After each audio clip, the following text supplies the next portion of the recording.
علم القرآن خلق الإنسان علمه البيان أشهد أن لا إله إلا الله الملك الحق المبين وأشهد أن محمدا عبده ورسوله الصادق الوعد الأمين اللهم صل وسلم على نور الأنوار وسر الأسرار وترياق الأغيار ومفتاح باب اليسار سيدنا محمد المختار وآله الأطهار وأصحابه الأخيار عدد نعم الله وإفضاله أما بعد ويا عباد الله أوصيكم وإياي بتقوى الله فقد فاز المتقون وقد قال الله تعالى في القرآن الكريم وهو أصدق القائلين أعوذ بالله من الشيطان الرجيم بسم الله الرحمن الرحيم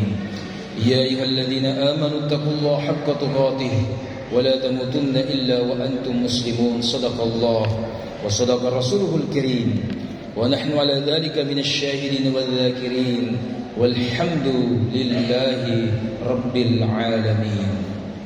Jemaah rahimakumullah, pertama dan utama, mari kita senantiasa bersyukur, memuji, mengingat, beribadah dan berzikir hanya kepada Allah Subhanahu wa ta'ala.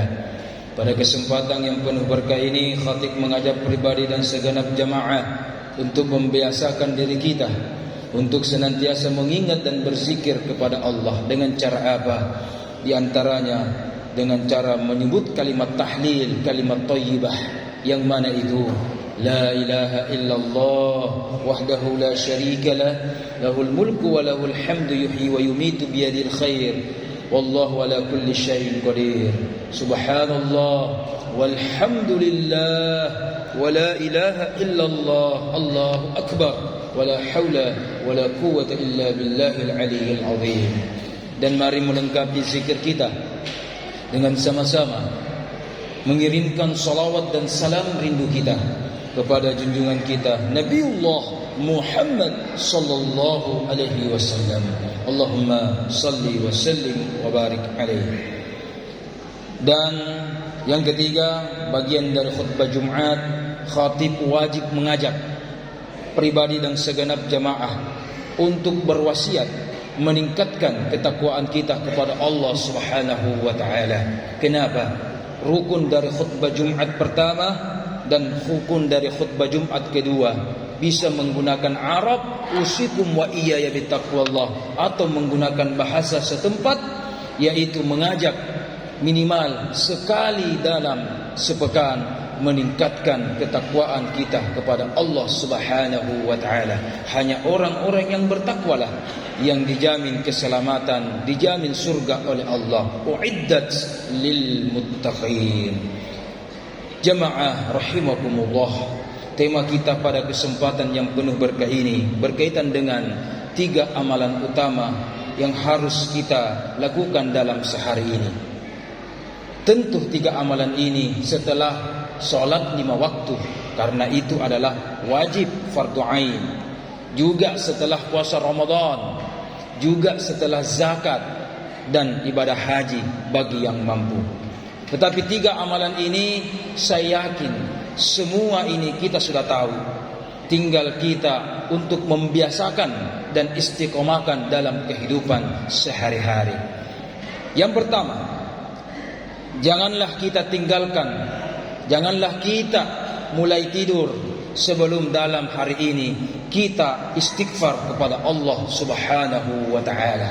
Kenapa?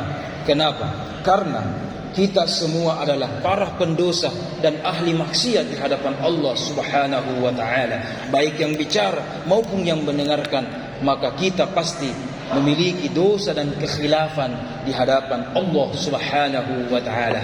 Maka istighfar adalah penebus dari hal-hal tersebut. Saya pernah ditanya dan mendengarkan langsung pernyataan dari jamaah di luar sana. Ustaz, saya hanya memiliki solat sekali dalam seminggu, Jumat. Saya juga hanya solat 2 kali dalam setahun, Idul Fitri dan Idul Adha. Terus, kenapa anda tidak mau sholat 5 waktu? Jawabannya kata dia, yaitu nanti saya mau bertobat, nanti saya mau istighfar, tak kala berubah kah, tak kala baik kah, tak kala hijrah kah, tobat itu cuma 1 kali seumur hidup, kata dia. Istighfar itu cuma sekali seumur hidup. Sekarang betul injika, sekarang saya masih bergemilan dosa, saya masih ahli maksiat. Kalau begitu jangan mak dulu sholat, jangan mak dulu sholat subuh, duhur, asar dan seterusnya. Kenapa? Kalau menurut dia ya, yaitu taubat hanya, istighfar hanya sekali seumur hidup. Itu pendapat dia. Tapi bagaimana agama kita? Ada Al-Quran kita, dan ada hadis kita, dan ada tuntunan Nabi Muhammad sallallahu alaihi wasallam. Saya menemukan dalam kitab Bukhari, Muslim, dan kitab sunan-sunan yang lain, minimal ada 2 riwayat, yaitu karena Rasulullah sallallahu alaihi wasallam, bahwa sallallahu alaihi wasallam Nabi kita dalam sehari minimal istighfarnya 70. Dalam riwayat yang lain, istighfarnya Nabi dalam sehari 2 kali 24 jam, istighfarnya Nabi minimal 100 kali. Jadi 2 riwayat, ada mengatakan 70, dalam riwayat sahih yang lain mengatakan 100 kali.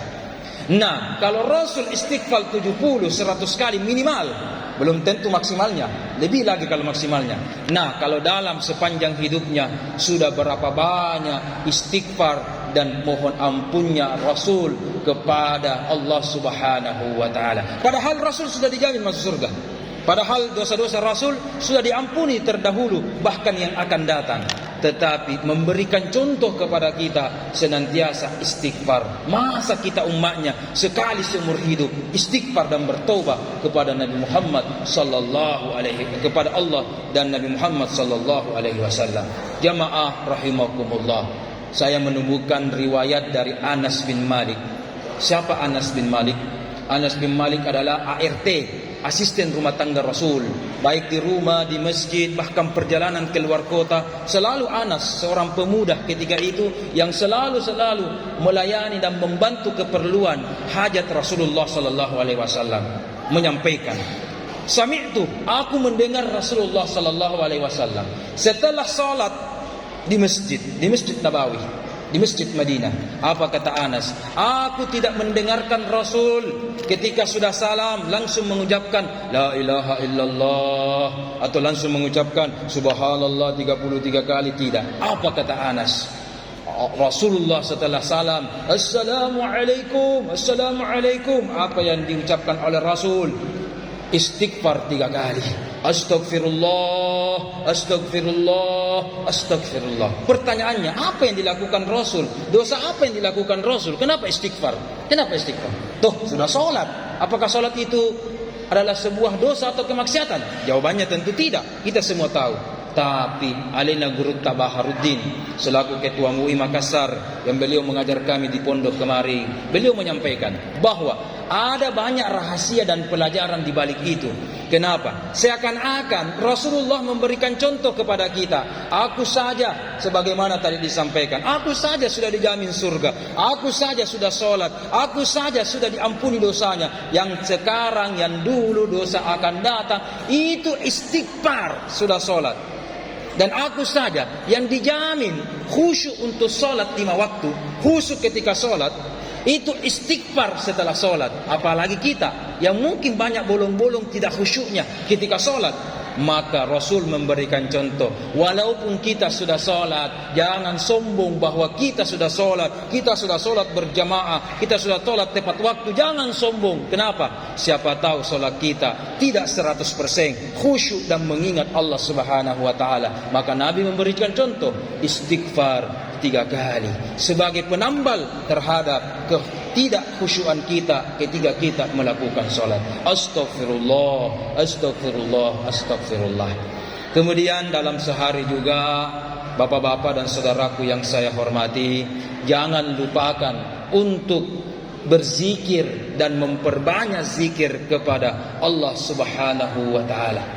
Yang kedua ini bukan hanya zikir, yang kedua ini adalah memperbanyak zikir. Kenapa harus banyak? Jawabannya, kenapa harus banyak? Hemat kami, sepanjang kami membaca dan mempelajari kitab suci kita semua, Al-Quranul Karim, ketika Allah membahas tentang salat, tidak ada kata-kata banyak. Akimi atau akimus salat, dirikan, tunaikan salat. Ketika berbicara tentang haji, haji sekali seumur hidup wajib. Puasa sekali setahun, tidak banyak.